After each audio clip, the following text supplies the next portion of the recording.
It's one of those annoying one thing questions, isn't it? What's the best thing about being part of Rakororo? I've always been a change the world kind of person. I want to make a difference. I want my story, my experiences to make a difference in people's lives, to be inspiring, to inspire them to try new things or to hang on to hope, I think is one of those things. And Rakororo is so much the project for doing that. That's the best thing about it. I get to be a change maker.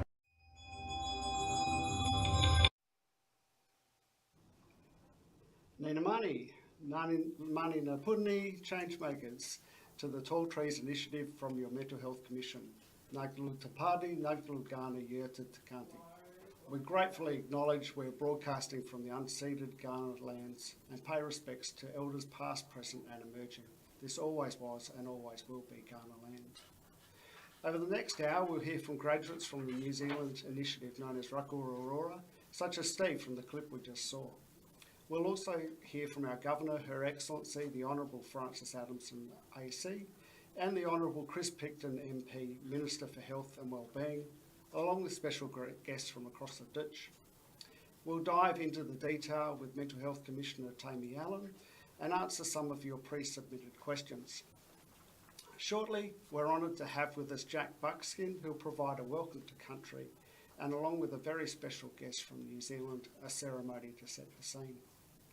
Before handing over to Jack and Taimi, I'd like to acknowledge the lived and living experience we have in today's virtual room across Australia, New Zealand and beyond. We recognise, honour and celebrate the lives and work of people with lived experience of mental health challenges, distress, trauma and recovery, along with our supporters and allies who shoulder us up and whom we shoulder up in return as we act to elevate the voice, influence and collective wisdom of lived experience.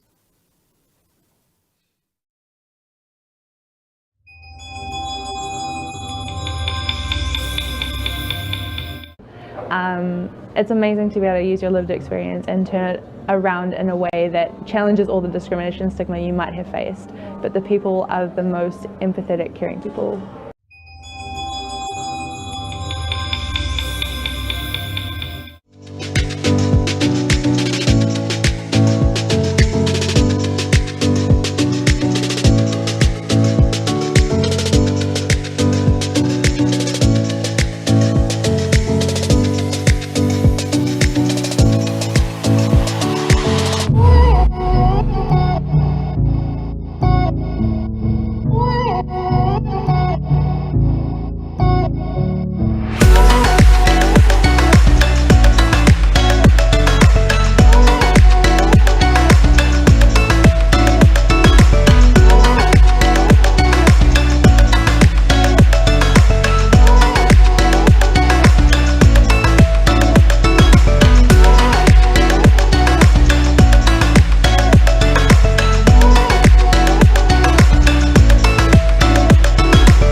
Ngadalu Tampani Ngadalu Gani Yatanga Imperuti. I'm so proud to be launching this today alongside our tall trees from both sides of the Tasman.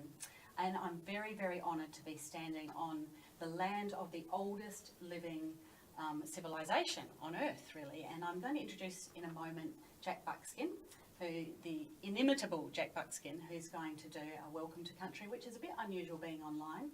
And then we're going to have a response from our cultural elder in New Zealand, Boni Tarongapai Tuhuahu. So for those listening from Aotearoa, kia ora te whānau, ko taimai nei ki te tautaku e tēnei kaupapa. I kore mutu ake mihi tēnei tātou katoa. So very big welcome to you in bringing this kaupapa, this business, this cultural welcome and the tall trees forest over from your gift from New Zealand to Australia. I'll pass over to Jack and then it will go straight into Bornie, who will thank Jack and pass over our cultural tonga of the program from New Zealand to South Australia. Mora ngalo wanga dei mani na Bornie ngalo ku yata ngana binti ni chikaganya punduat punduat chabakani ngatangi wilta kana naranga werango meal kuma ngaji yalra patali and Scottish meal kuma ngalo ku neper na waranangku mani tikandi. Welcome to everybody online, whether you're here on Kaurna country or back in New Zealand. Pay respects to our spirit and of the country that we stand on, but ours internally as well. My name's Jack. I'm a proud Kaurna, Narunga and Wurrunga man. I represent 3 Aboriginal groups from South Australia. I also acknowledge my dad who's Italian and Scottish, but when I welcome people to country and space, it's just about recognising who we are as humans, and every one of us has a spirit. So today we stand on Darndanya, the dreaming place of the big red kangaroo within Kaurna country, but we all come and sit in different areas and surrounded by spirits wherever we stand. So globally we're surrounded by the spiritual realm, and today we get to acknowledge the space that we stand on, here being Darndanya, the dreaming place of the big red kangaroo.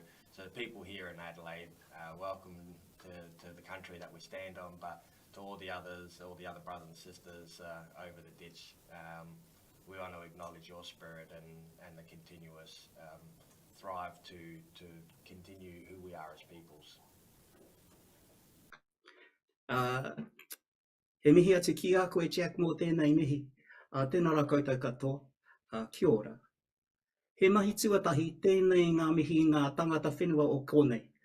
Ara, ko Ngāti Whātua tēnā, me kia koutou ngā kaimahi o Changing Minds o tira ki taku hoa Taimi Allan, nā o koutou mahi tēnei kaupapa I whakatū. Me ki ngā pautikanga ko Tūraukawa Bartlett me ko Matua George. Ka tūohu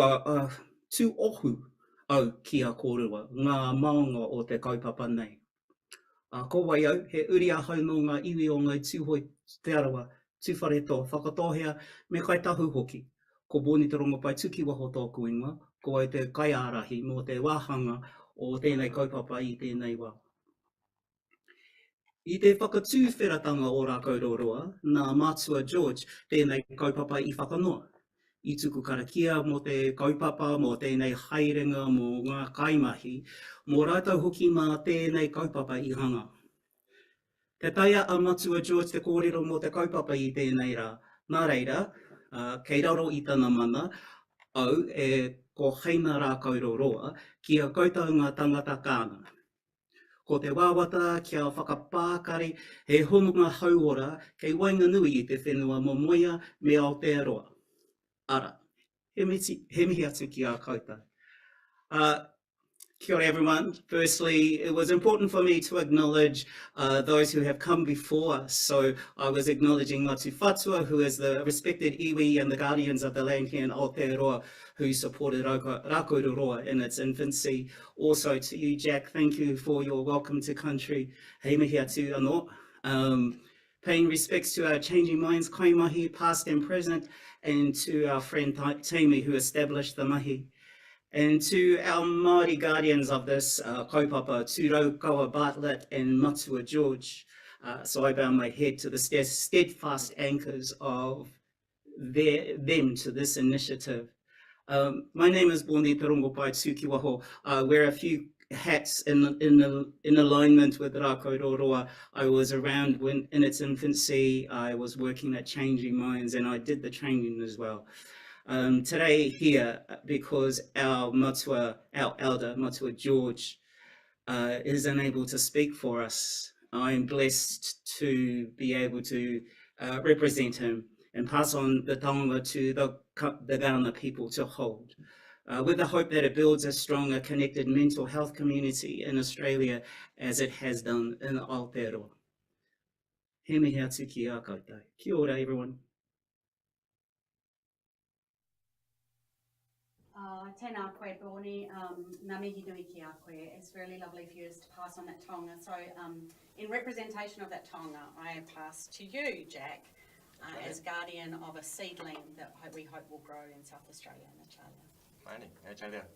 Ngaru ko yung andali yakan dali mani na burning ngaru ko yata na itu pata ngaru ko yata na nangko. So this tree is going to come back to our country. So thank you to all the family members over there, and it'll grow tall and strong.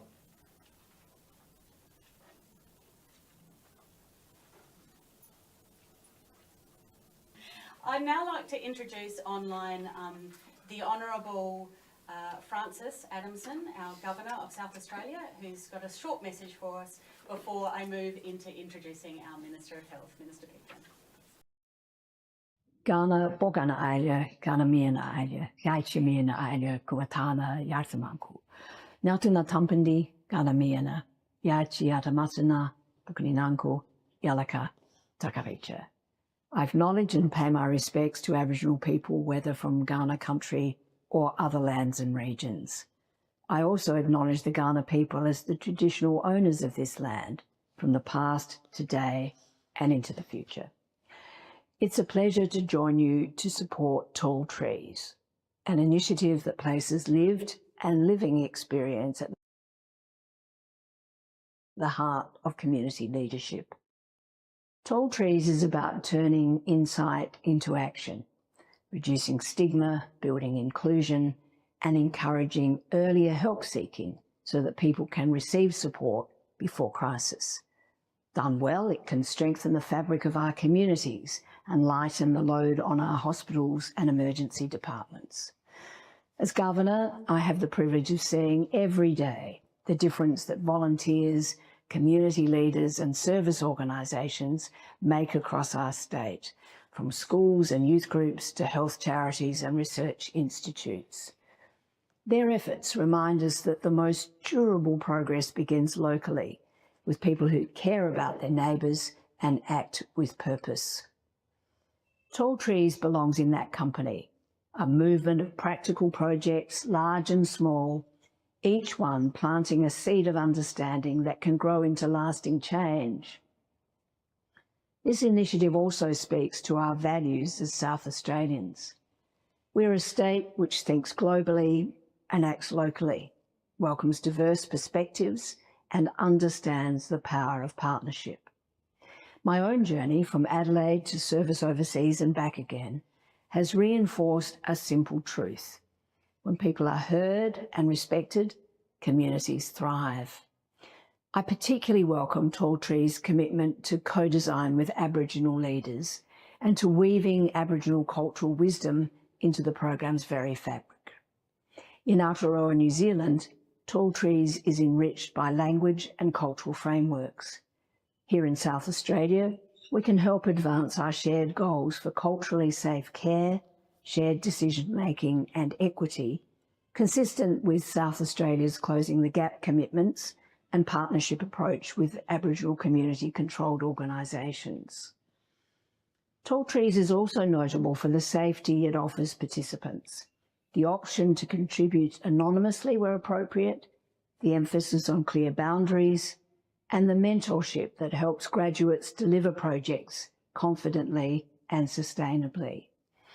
In its first years, it is hoped that many such projects will take root, each one a practical step forward to enable communities to understand mental health and seek help in a very normal way. I thank everyone who has brought Tall Trees to South Australia and those who will carry it forward in workplaces and families, in regional towns and city neighbourhoods, in classrooms, clubs and clinics. May your leadership inspire others, and may this forest of tall trees go strong, sheltering many. Thank you so much, Your Excellency, for those beautiful, wise words. I have with me the Minister of Health, Minister Picton, who is a real champion for lived experience, innovation, health reform. So thanks for joining us. Thank you very much, Taimi, for having me. It's a really exciting day. It is, isn't it? We've been talking about it for over a year now. So, we have. Yeah. So you have been leading major reforms in health across the state. So from your understanding of Tall Trees so far, why do you think it's important for South Australia to bring in such a community-based program? Why does it matter? Well, I think it's always better if we can have community-based interventions and support. I mean, ultimately, the rest of the health system, the acute side, is there for people who need it, but it's better if people aren't in it. It's better if we keep a strong community supports. And, you know, particularly this is something that we've been talking about ever since we were delighted that you came here and started as the Commissioner. And it's always good when we can find evidence of something that's been working somewhere in part of the world, rather than reinvent the wheel. Let's apply that for working here in South Australia. And that's what we're delighted we're able to do now with Tall Trees. Yeah, that's awesome. I mean, one of the conversations we often have, Minister, is that real need to shift from crisis to intervention, early intervention and prevention. So why do you think Tall Trees might help us make that shift? Well, there's a lot of different things that are trying to make that shift, but I think that, you know, that what will be pivotal about Tall Trees is its sincerity, the fact that you've got people with lived experience involved, sharing their stories. It's always going to be, I think, a lot more genuine to make connections with people rather than a sort of copied and paste government program, if you like. It's also going to be empowering for people. I think there's a lot of people with lived experience in mental health who want to make changes, who want to invest and want to do things to try to make things better for other people. So to give people the tools to do that, I think is going to be better overall. Yes, absolutely, and really empowers people to get around that some of those system challenges, doesn't it? So we know, and I know there's a lot of pressure on you to release that pressure on hospitals, emergency departments, and that's a really tough challenge in your portfolio, which is huge. So what role do you think building up the community or the forest of tall trees can help in relieving some of that? Yeah, look, you know, obviously we're investing in our hospitals, and that's really important because there'll be some things that inevitably needs to come to our hospitals and our acute side of the system. But there's a lot of other people who could be helped in the community. We're obviously been investing in Medicare mental health centres, other community supports, other community mental health services. But this is really even before all of that as well. This is about community connections, human connections with people. And if we can really make an impact there, then people won't need less of the primary services, let alone the acute services overall. Mm. And the fact that it's project-based means that people come to the project or the program kind of knowing the thing that they want to change based on their own experience or experience of the system or familial experience that they've gone through, and they've often got a really strong idea of what it is that would make a difference in their sphere of influence. And I think, you know, one thing that you've talked to me about is how these are all going to be different. It's going to be different based on people's experiences, you know, their life experiences, what they've been through, their cultural background is going to apply to it differently. People's occupation is going to be different as well. It's different experience and pressures working as a paramedic compared to a firefighter compared to you know, working in an office or as a teacher. Like, everybody's experience is going to be different, and they're going to be able to apply it and personalise this for other people. Yeah. So because it emphasises inclusion, which means that, you know, the training is adapted depending on who's learning it, and then communities can take it out and adapt it and twist it. What part of inclusion is important to the overall health system goals? What are we seeing in terms of equity? Yeah, well, we've got a very diverse community and a very multicultural community. We've obviously got, as has been mentioned, you know, with Jack, a wonderful Aboriginal community in this state as well. But people who have come from all over the world, people who have a lot of different backgrounds, obviously, you know, strong LGBTIQ community as well. So we need to make sure that our programs are diverse, are inclusive, can reach different people. And the fact that this can adapt and can be as inclusive as possible is going to mean that it's going to make the biggest impact. If we're not having inclusive programs, that means that there's people who it won't be able to help and won't be able to reach. I think one of the main differences that people have pointed out about the Tall Trees program is the ability to remain anonymous if you so choose to. And most other champions or ambassador programs around mental health are all about being front and centre. So why do you think it's important to have that level of anonymity when we're approaching people outside the mental health system to be champions? Well, I think that's going to help it be inclusive as well. I mean, sadly, there is still a lot of stigma around mental health, and obviously we're doing a lot of work, and you as the Commissioner are doing a lot of work to try to reduce that stigma. But we've got to face that it's a reality that's there. And so by having the ability to be anonymous, that means that people can bring things to the table that they otherwise might be reluctant to share. And that's going to make it stronger. It means we're going to be able to reach more professional groups where, you know, that stigma might be there. So, you know, a doctor speaking about, you know, their own mental health experience might be less likely to do so if they knew it was going to be public, and there would be stigma around that. Yeah, that's right. So Tall Trees, I mean, the launch today is about launching our co-design process. So taking a program that was successful overseas and making sure it's really tailored to South Australians. Why is that co-design approach important to you? Well, I think things are always stronger when we work together on developing them. And while we've got this program that's been working really well in New Zealand, and you've helped identify it and bring it to our attention, we want to make sure it's going to work here in South Australia, and to the extent that we can improve it, make it as fit for purpose for South Australia as possible. The best way we can do that is to co-design it, to work with people on that journey here for our local conditions. So I'm really excited this is now kicking off here. Yeah, so am I.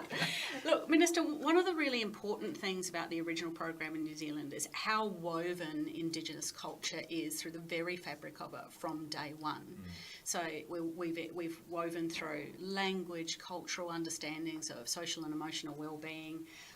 In terms of working with Aboriginal leaders to weave that Aboriginal cultural wisdom in South Australia, where do you think the differences are, and how does that align with the government's commitment to closing the gap? Well, it's really important because you know, we have a big mental health focus as part of closing the gap, and to be honest, it's been a agenda which right around the country hasn't been trending in the right direction. We have a big suicide prevention challenge with Aboriginal and Torres Strait Islander communities across the country.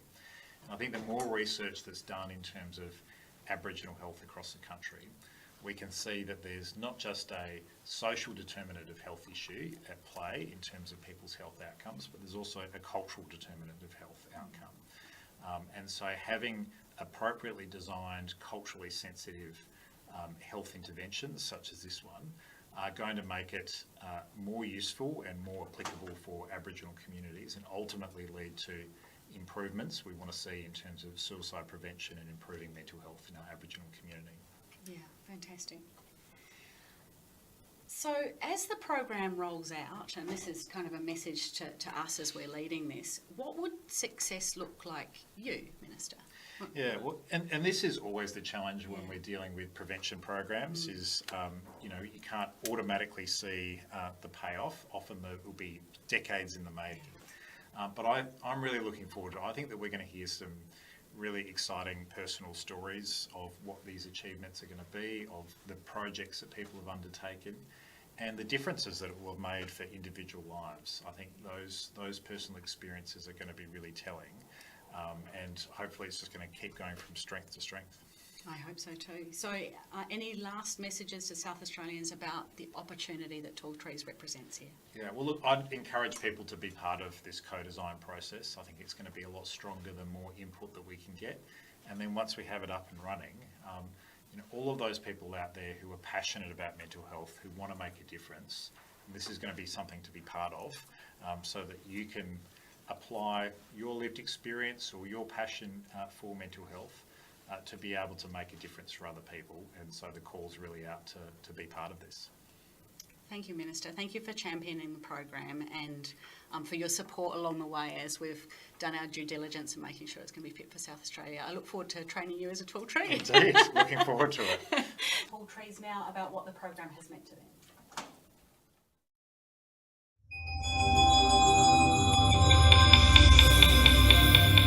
Most about Aotearoa is actually the number of people engaged across the country involved in this particular piece of mahi and work. I think it's absolutely fantastic to see young and old and a mixture of ethnicities and cultures kind of all banding together for this one piece of passionate and engaging work.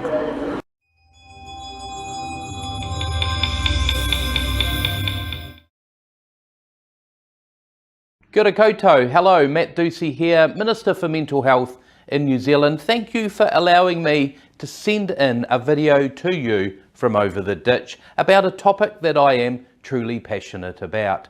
I've been calling lived experience the quiet revolution in New Zealand, not because it's new, but because it's starting to gain more traction here in this country. I've seen how powerful lived experience can be for people experiencing mental health and addiction challenges. When people share their own stories, it helps people feel less alone, shows others that there is hope and a way forward, and helps break down stigma and discrimination.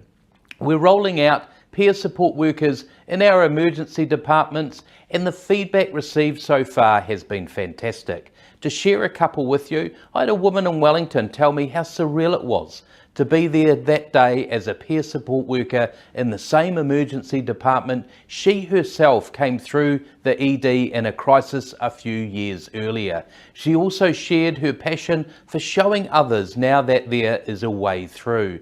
In Dunedin, I was told when she thinks of her own experience of going into an emergency department in what can only be described as the worst day of her life, this is exactly the type of service she wishes she had when she was struggling. Someone who can say, I see you, I hear you, I know what you are going through. Often when people are struggling, they may look online to find someone in a similar position as them who survived the same struggles. This is because as humans we want connection and to hear someone voice similar struggles and hear how they may have got through it. So we know there is light at the end of the tunnel. That's how powerful storytelling can be. As a government, we're fast-tracking the rolling out of peer support workers across mental health services. They're already supporting people in some of our busiest emergency departments. And we're now bringing them into our eating disorder services and a new peer-led crisis recovery cafes. I'm really proud of the fact that since coming into government, the peer support lived experience workforce has grown by almost 100%. Aotearoa is a great example of the difference lived experience can make, with hundreds of people with lived experience of mental distress, addiction or substance use that are sharing their stories and creating positive change within their communities. Thank you for letting me speak with you today on such an important topic. Ngā mihi, thank you, kia ora koutou, tēnā koutou, thank you for having me.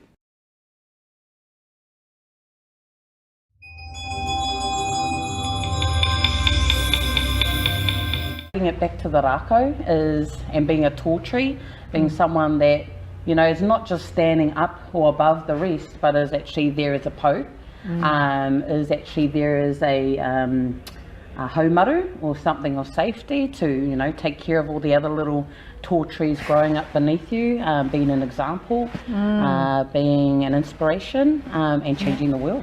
Changing the world, basically. Yeah, and planting seeds in little conversations. I love that, where you talk to someone in a bar or whatever and they say something stigmatising and you just listen and then you just acknowledge and then you plant a little seed. Different way of thinking, maybe, and that affects others.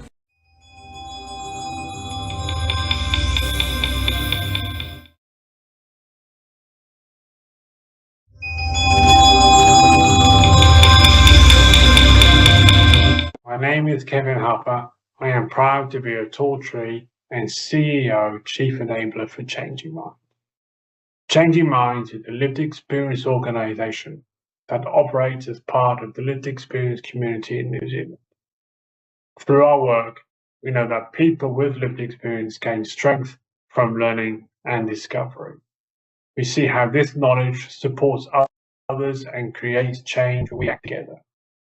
The power of collective knowledge and action is captured in the Aotearoa and Tall Trees program. Tangata Mato Awhiako, people with lived experience, co-designed Rākanaroa as a community leadership program to challenge prejudice and discrimination and create projects for change. This action is now led by a diverse community of more than 200 graduates. Here in New Zealand, we see that lived experience is increasingly mandated to participate in system and service change. We see that this change often starts at a community level and grows with social action. Action to challenge community and society behaviours and beliefs is difficult, confronting, isolating, vulnerable. The Tall Trees Programme and community provide support to do this together. Sharing strength and knowledge between communities and across borders and to understand differences will grow and unite a collective lived experience force for action. We have seen the strength of lived experience community to create change. We look forward to working together. Kia ora koutou, tēnā koutou.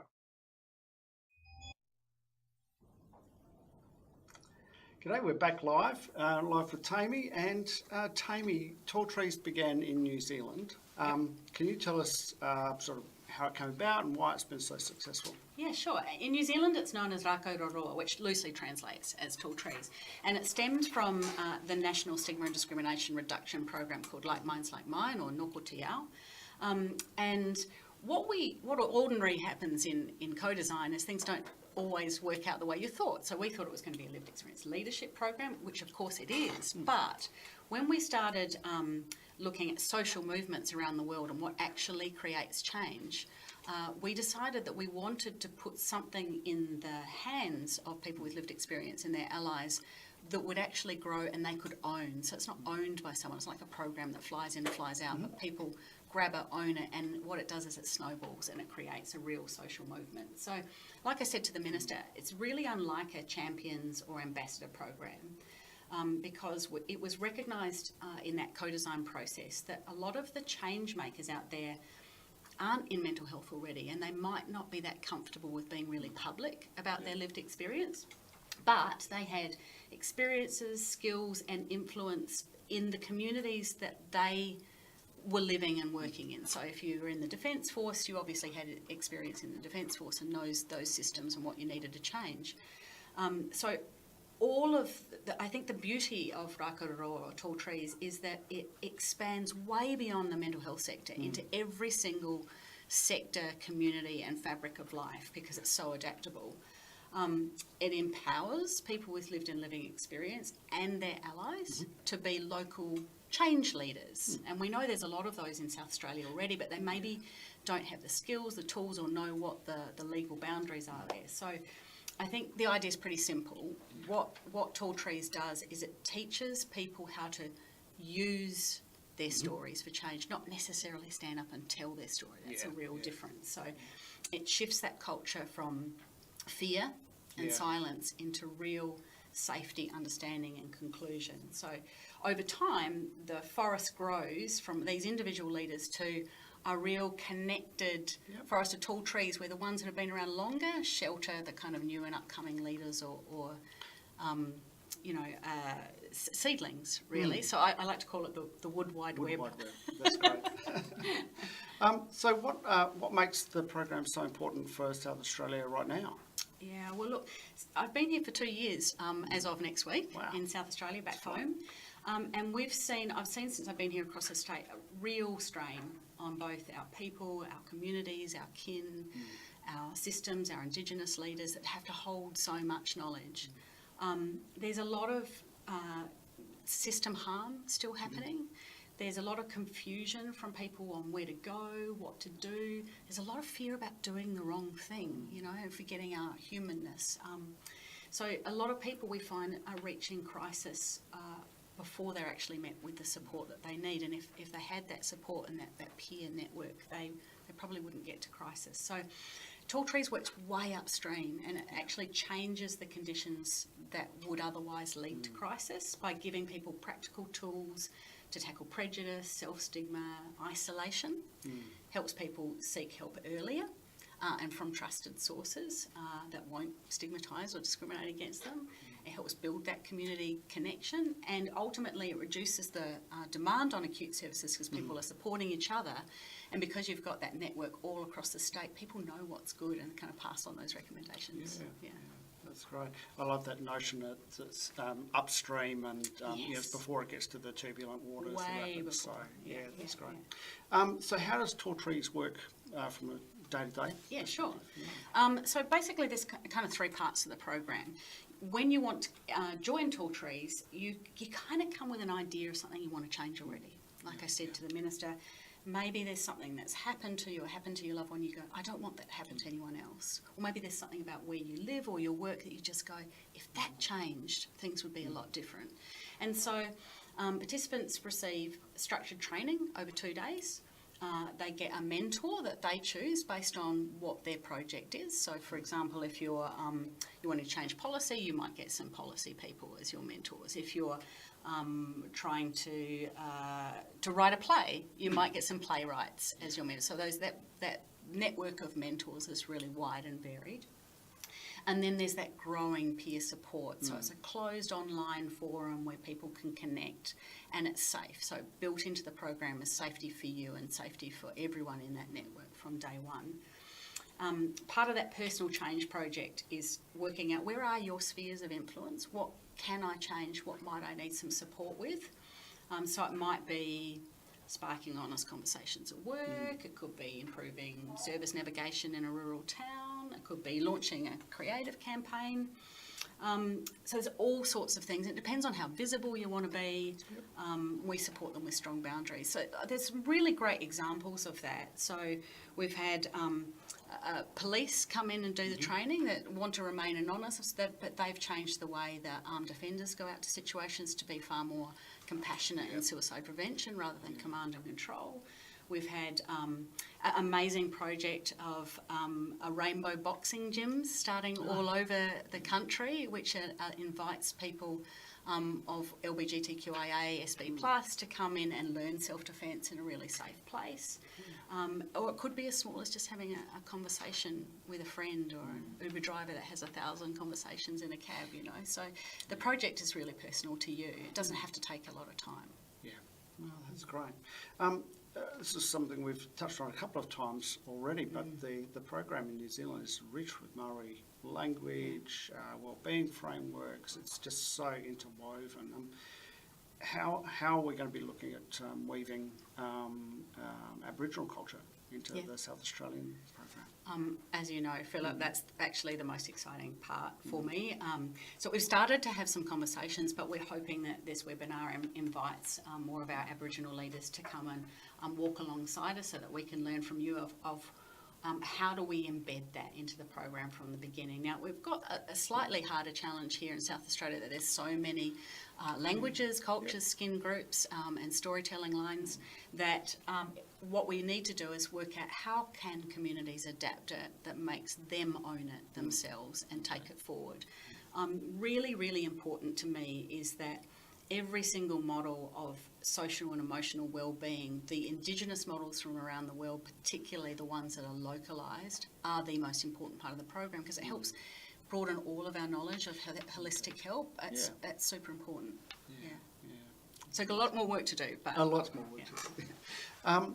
So some people worry about initiatives tied to systems that have caused harm. So how does Tall-Trees operate differently to that? Yeah. I think it's really important to note that this isn't just another mental health training. So, and it doesn't replace any mental health trainings that are out there. In fact, if anything, it complements it and it boosts those and it grows them. It sits way outside the clinical system. In fact, if you want to enter the program and you say you've have lived experience, that's defined by you. You know, we never ask you what that is and you never have to share that with you, but you are taught how to use that knowledge and experience and that wisdom for good. We do find, though, a lot of clinicians tend to join it to go, how can I use my lived experience in my work without, you know, being a lived experience leader or a peer support worker and really understanding that boundary between those professional spaces. But mostly it's about understanding and respect and returning agency to the people that are most affected by prejudice. Yeah. Fantastic. So how long would the training take, and would there be opportunities to keep building on those skills? Yeah, so the formal training is 2 full days, and often we ask the community when do those days suit you, and in New Zealand it was often on a weekend because people have day jobs. And then that's followed by mentorship and to help you get your projects into base. But then there's ongoing opportunities for leadership and growing skills across the lifetime. And as people do their projects, people are invited into other people's projects and they learn from that too. But we have had lots of occasions where there's ongoing collaboration between lots of tall trees. So there's quite a lot of occasions, for example, when tall trees have come together to coordinate a response as individually concerned citizens about something that's been really harmful or stigmatising either in the media or a project, and they've been able to shut that down as a collective, which has been amazing. Great. We had a video earlier on of a coming together of the forest, wasn't it? That's right, yeah, and I had media training in that, so those who wanted to be spokespeople could learn how to use their stories in the media without getting kind of caught out. So lots of those sorts of opportunities. Thank you. Yeah. So how can tall trees make a difference in, say, small towns and remote areas where services are more scarce? Yeah, well, look, we've already seen through drought relief, algal bloom, the amount of extraordinary strength and resilience in our rural towns, but also how much they're crying out for a networked response. So this means that there's not one burden on one person or one leader in a rural town to kind of hold that. And one of the things we found in New Zealand, and I'm sure we will find here too, is some of our rural leaders are actually the best at navigating the system, because it's harder to navigate when they're few and far between. So when people are linked together, they're going to be amazing system navigators. They can support each other if they're miles away. Look, I think that sustainability means growing capability within the community and not relying on those fly-in, fly-out projects. So, and like I said before, the most important part of it is that once you've done the training, you own it. You don't have to tell us you're doing it. You can twist it and change it however it's going to suit your community. It's not an IP we own. It's really important. That's great. Neurodiversity. How does Tall Trees support neurodiverse communities and particularly with non-Western understandings of mental health? Yeah, well, like I said, the Indigenous culture is built in from day one, and it's woven all through the program, not as kind of a standalone slide of what the social and emotional well-being is. It's like, how do you actually embed that in the way of working? And look, our deaf community in Aotearoa, New Zealand, was a prime example of how they adapted it for them. They ran it themselves. They did it in New Zealand Sign Language, continue to grow that. And some of the projects that have come out of that, for example, I think one of our deaf tall trees won a prize at Cannes for his film. And the program itself won the New Zealand Adult Learning Award for the best adaptation of learning, because it's not a sit-down training where you've got homework and worksheets and stuff like that. It's actually gamified. You do a lot of activities, there's a lot of yarning, and it's about learning from each other with kind of guided facilitation on about 7 modules. Oh, that's great. Tall Trees helps with building networks to support system navigation, but how can it support system navigation change so that those navigation challenges are removed altogether? Yeah, look, in a million ways, just a little bit like we didn't get to the moon by thinking it was a good idea one day, but it started off with a telephone, and there's a series of incremental changes. So what we find is the more projects that happen, the more that kind of goes into the fabric of what is just normal in society. That it's normal to disrupt. It's normal to have to revere the lived experience as the qualification for being part of that. And ultimately what we find is that creates a tipping point.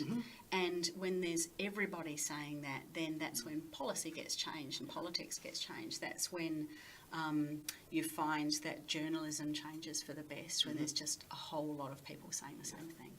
Guerrilla advocacy, I call it. Yeah, that's great. So many community leaders are already stretched. How would you prevent burnout to ensure Tall Trees is sustainable? Actually, and another cool thing about it, I think, is that your only commitment really is that 2 days training, and that's, you do that if you want to. No one's forcing anyone to do it. But then you depend on how much you want to be involved in the network afterwards. So it's always online, it's always there, and some people tap in and tap out. They might collaborate, they might have some mentorship as they think and develop their project. But mostly it's you come in and when you need it and if you need it. And I know some tall trees have said very openly that at times in their life, it has literally saved their life because they know there's an online community that they can trust to go there. Yeah. Oh, that's fantastic. How will we know that Tall Trees is working? Well, if you're an evaluator over there, we want to talk to you too, because one of the challenges I think is because people own the program, they go and do their projects, they don't need to report back to us. So that attributable effect of the changes that are happening are really hard to capture. But we're hoping that we're going to look at capturing 3 levels of success. So personal level, how do participants feel in terms of safety, confidence, well-being. On a community level, like how far do those projects reach, and what has been the shift in help seeking or community building. And then from a system point of view, are people seeking help earlier? Are they feeling more supportive? They've got stronger collaboration? Is there more choices out there? Has advocacy filtered into the system and helped with redesign, transformation, shifting referral pathways, policy, improving accessibility? All of those things are important to the system. But we have to explore that evaluation framework and work out. But also we've got, and I know we've got on the call a few philanthropists, which is really exciting because whilst we can host it at the Commission and do the training, what's really important to us is that communities can then own it and build it themselves, and that then if they've got a great project and it maybe aligns with philanthropy, then those projects might be able to get a micro grant or something like that. No, that's great. So this is like the rub, really. You spent years challenging stigma. 25. There we go. Not that I look that old. So what actually changes it? What Well, I mean, there's actually a whole module in Tall Trees about it called the power of contact, but that's essentially what it is. It's we learnt through 25 years of doing this work that I can't stand up in front of an audience that don't relate to me and vice versa. And so, I mates in construction I know are on this call, they absolutely can relate to those working in construction, whereas they might not look at me and think, oh, you've got nothing, I don't relate to you. Same with police working with police, AMBOs working with AMBOs, politicians working with politicians. It's about really relating to that story. And so when you see someone that you go, oh, you're just like me and you've been able to change things and I can too, that's what creates the shift. That's right. So how can individuals or small organisations be a part of the co-design or the early pilots? I think you're going to tell them about that, aren't they? I think Philip is going to launch a EOI, an expression of interest, after this webinar. So if you're interested in being part of the program, either as a participant in helping us with co-design, if you've got a subject matter expertise, it might be cultural, it might be in training, it might be anything. If you want to be a facilitator, if you want to be a mentor with all sorts of different skills, that'll all be part of the EOI. Just let us know and we'd love for you to be involved. That's great. And finally, what's your vision for Tall Trees over the next few years? I'm very lucky to see their vision having played out in New Zealand. So it's hundreds of South Australians, Tall Trees creating this real forest and leading change in every single corner of the state, in every single community, in families and workplaces. I want to see help seeking as normal, lived experience as revered, inclusion as expected and normal, and that strength that we all bring in our lived wisdom, it shapes every conversation around mental health. That's what's important to me. So, and if I'm going to be really corny now, I think today plants those seeds of change, but ultimately we want to grow a whole forest of tall trees that shelters everyone, and I want us to become this kind of underground mycelium network that feeds each other and keeps us safe. Terrific. Thank you so much. You've mentioned a few times so far around the projects, so we're lucky to have had you been able to make contact with one of the previous Tall Trees, Juliet Silverstone. who you've sat down with virtually and had an interview. So we're going to go to that interview and right she's now. a journalist in New Zealand that's been yeah. able to create a lot of change and won some awards for it. Yeah, so we're going to flip over to that.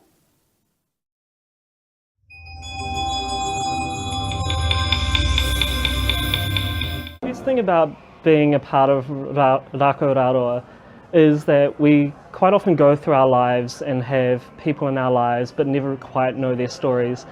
But right from the very start of being a part of this, we all have this shared experience without even needing to disclose fully what we have experienced. So just having that connection there has made it especially easy just to connect with everyone, and just knowing that everyone's come from such different backgrounds while having similar experiences. We've got all these different pools of experience and learnings to pull from.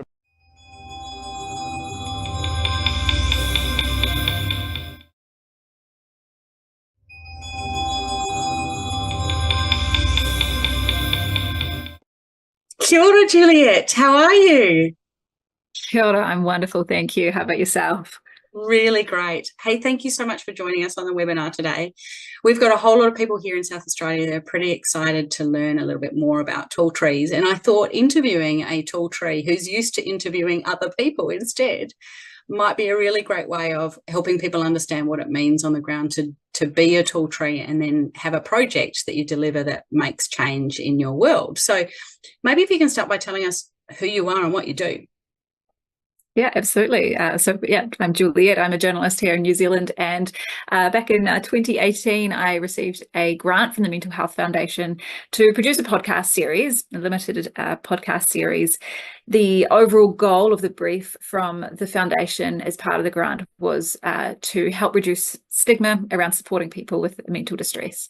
And I wanted to create a podcast that highlighted real people with their real lived experience, not just, academics telling you what you should do, but actual people who had their own set of experiences, who were in a position to be able to share their stories and feel comfortable sharing those stories, and a little bit about not so much on the details of what it was like in their worst moments, but more about what helped them get through. Who were the people who showed up, who didn't show up, and what did that look like? What did their support network look like? What does showing up for somebody with mental distress look like? And so I did a number of different interviews in that podcast, and in each one it highlighted one person and their experience, and one of their core support people shared a little bit about what it was like for them too on the other side, because it's always a bit challenging.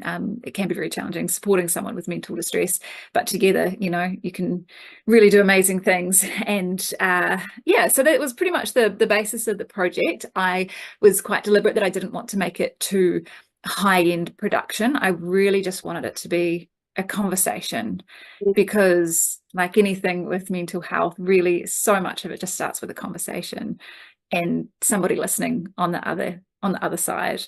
And so that was the podcast. It was called Just Listen, and it was just an opportunity to share people's real life stories about what it was like for them and what was helpful during those moments as well, and what continues to be helpful for them. So when you were told about tall trees and that perhaps you should come and do this training, did you know what to expect? Did you think it was just going to be another mental health training? I had no idea, to be honest. And so, but I as a journalist, like I have my own lived experience of mental distress, which is part of why I was so interested in this field as well, and being able to kind of share people's stories. And I think I was really interested in learning more about things like language, because as a journalist, I have seen terrible, terrible descriptions of mental health in the media, in the headlines, and it really doesn't help people. There are so many people that at some point experience mental distress in their lifetime. The worst thing you can do is isolate them and make them, feel like they are, it's like a them and us. And so part of the project, again, is like highlighting what it actually means to live with mental distress and to kind of break down those barriers rather than somebody outside looking in. I really wanted to connect with people so that we were just all sharing stories. And so the training was really helpful helpful with that because we looked at some really unhelpful examples of the media. Yeah. And especially when go back 30, 40 years, 50 years or so. I mean, it's just outrageous. Like, you would never see any of that kind of stuff written as a headline in New Zealand these days, and I'm sure in Australia too. And so it was good to be able to see the sort of the evolution of how things have changed, but also recognizing just how much work still needed to take place in the way we tell mental health stories in the media. We need to tell them. They are so important to share for a variety of reasons. One, it helps people understand others, what's going on, and breaking down those barriers, breaking down the stigma around mental health. And for those people who are experiencing mental distress themselves, for them to know that they're not alone and that there are other people out there who can relate and who know what it's like to be them as well. So finding that those stories existed and you could tap into them, it was a little bit different from, I guess, trying to find people that had those stories that wanting to speak to you, but actually becoming a tall tree yourself and being part of that network that you could kind of tap into at any time. So what did that mean to you, becoming a tall tree, and especially in your work in the media? It's a really good question. I think it allowed me to, I mentioned a lot about learning how to tell mental health stories, but it was also about the connections. And I think understanding that there were people there. It can be quite scary as a journalist approaching people to share their stories, because that they're being vulnerable, they're sharing a lot, they're putting their hearts out there on the line. And so there was this element of a space where I knew these people had been through their journey, but were in a safe place to share their stories. And years on from doing this training, is it still stuck? How has it shifted the way you tell stories and use your voice in the media for real change? Yeah, I think the people first focus, just remembering I think in the media sometimes with journalism and stories, and there's a lot of well-meaning journalists out there, but it can still be a bit outside looking in, or kind of me versus you or us versus them. And it's really important to just be on the same level. We're all human beings. We all have stages in our lives that are going to be particularly maybe stressful, or the periods of our lives that we have some real huge amounts of distress to deal with. And that's normal for everybody to have some kind of distress in their life. So we need to stop making it a case of, if you're suffering from mental distress, and I use the word suffering as something that I did learn not to use, because it's like, well, you're living with mental distress. Yes. The language changes like that were really, really valuable. And yeah, like I say, I see it with other journalists, they're well-meaning, but sometimes it's still a bit like othering and wanting to highlight how serious something is. But I think you just got to remember the people first. And I think, language is just so important, particularly when we're discussing mental distress, particularly if we want to break down stereotypes and the stigma around these sorts of things. We really do need to take our use of language seriously. Fantastic. I've got one last question for you, and I'm hoping I'm not putting you on the spot, but I reckon you should do this. So if you had to create a headline for either your own tall tree story or to tell others about tall trees, what would that be? I was thinking about this as a headline, but I'm actually going to use the name of the podcast that I did, which was Just Listen, because I think every story starts with just listening. And I know in my own personal experience, in some of the darkest moments that I had, I really wish somebody was just there just to listen. That would have made a world of difference. And so, we're going to go with that. I love it. I love it. Any last words for these people that have just come along today to find out what Tall Trees is about? Oh, I just think, we've got so much work to do. We've got so much work to do here in New Zealand and in Australia in regards to helping break down those stereotypes and stigma, and really focusing on what it means to live with mental distress rather than suffer from mental distress. We've still got so much work to do in the media, especially in how we talk about it. And so any opportunity to kind of just share and learn and highlight, it makes such a big difference. And sometimes it's the little things, it's the little ripple effects. What you think you're doing, it might not feel like it's having a big, massive impact, but if everyone can just do a little bit of work and it helps one other person, then that is 100% worth it. That's so amazing, Julia. I really thank you for joining us today from across the ditch, just to share some of your knowledge and wisdom in doing the program. So thanks very much. Ka kite anō. Ka kite anō. Thank you so much. So back again, we're getting close to the end now. Your reflections are really important to us. So immediately following this presentation, there'll be a short survey from the Mental Health Education Hub, which keeps them on track and improving their quality. Following up, we're going to send out an expression of interest invitation to get your help with the next stage. So as we mentioned, we'll be looking at some input with co-design, facilitation, people that are interested in being a mentor, subject matter experts, and of course as participants. We're also keen to get your reflections directly, so we'll send out a short survey with that, and please feel free to reach out by email, phone, or to catch up in person. We also have some social media accounts, so please, if you're not already following us on Facebook and LinkedIn, please give us a follow, and you can catch up on everything from Taimi and the Mental Health Commission. So thanks for joining us, and very short video, and then over to Taimi.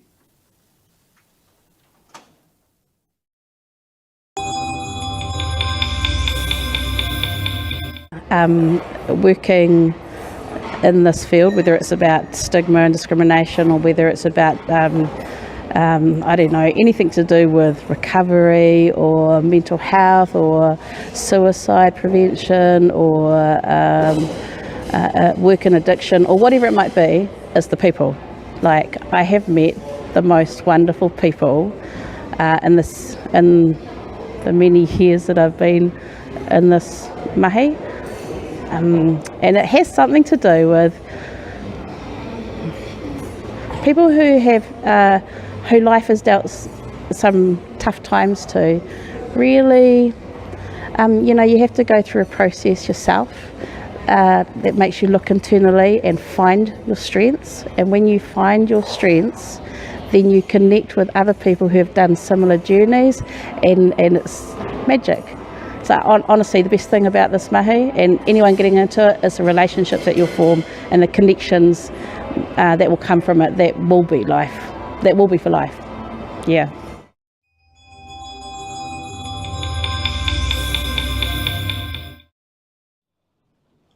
We are at the end, and I'm sure you're grateful for that. Thank you very much for sticking with us right to the end. I know we're a little bit over time, but I want to send my deepest thanks and gratitude for all the people that helped us today, all of you for joining online, in particular our guest today, Jack Buckskin, Boni Te Rongopai o Tukiwaho, Her Excellency the Honourable Francis Adamson, the Honourable Chris Picton, MP Minister for Mental Health and Wellbeing, the Honourable Matt Ducey, Minister for Mental Health in New Zealand, Kevin Harper, CEO of Changing Minds, Juliet Silverstrom, the journalist and New Zealand Tall Tree, lots of our tall trees on our Vox Pops, and of course Philip Chabrel for hosting today. Thank you so much to our host, the Mental Health Education Hub of SA, and the team of Grant, Adrian, Linda and Tim, and our special guests today, the Honourable Nadia Clancy, the MP and Assistant Minister for Mental Health. Thank you for your championing of this program. Marina Boschel, the CEO of Preventive Health SA, and Ms. Peter Hunter, Renmark and Ella Winnell from Berry Barmera Councils. And we've got all sorts of people on this call. We've got CEOs and leadership of lived experience, of peak bodies. We have philanthropy on board. We have a whole lot of commissioners that look after different space, and they're my amazing colleagues in commissioning and the challenging work that they do. A lot of consumers and carers, policy makers, peak bodies, as I said, foundations, educators, universities, all sorts of people, as well as a big thank you to our suicide prevention networks for joining us on this call. We look forward to hearing you and being part of the co-design, and welcoming you as a tall tree where you can wear these badges like Philip and I. Okay. Bye bye, ka kite anō, g'day and na chalia.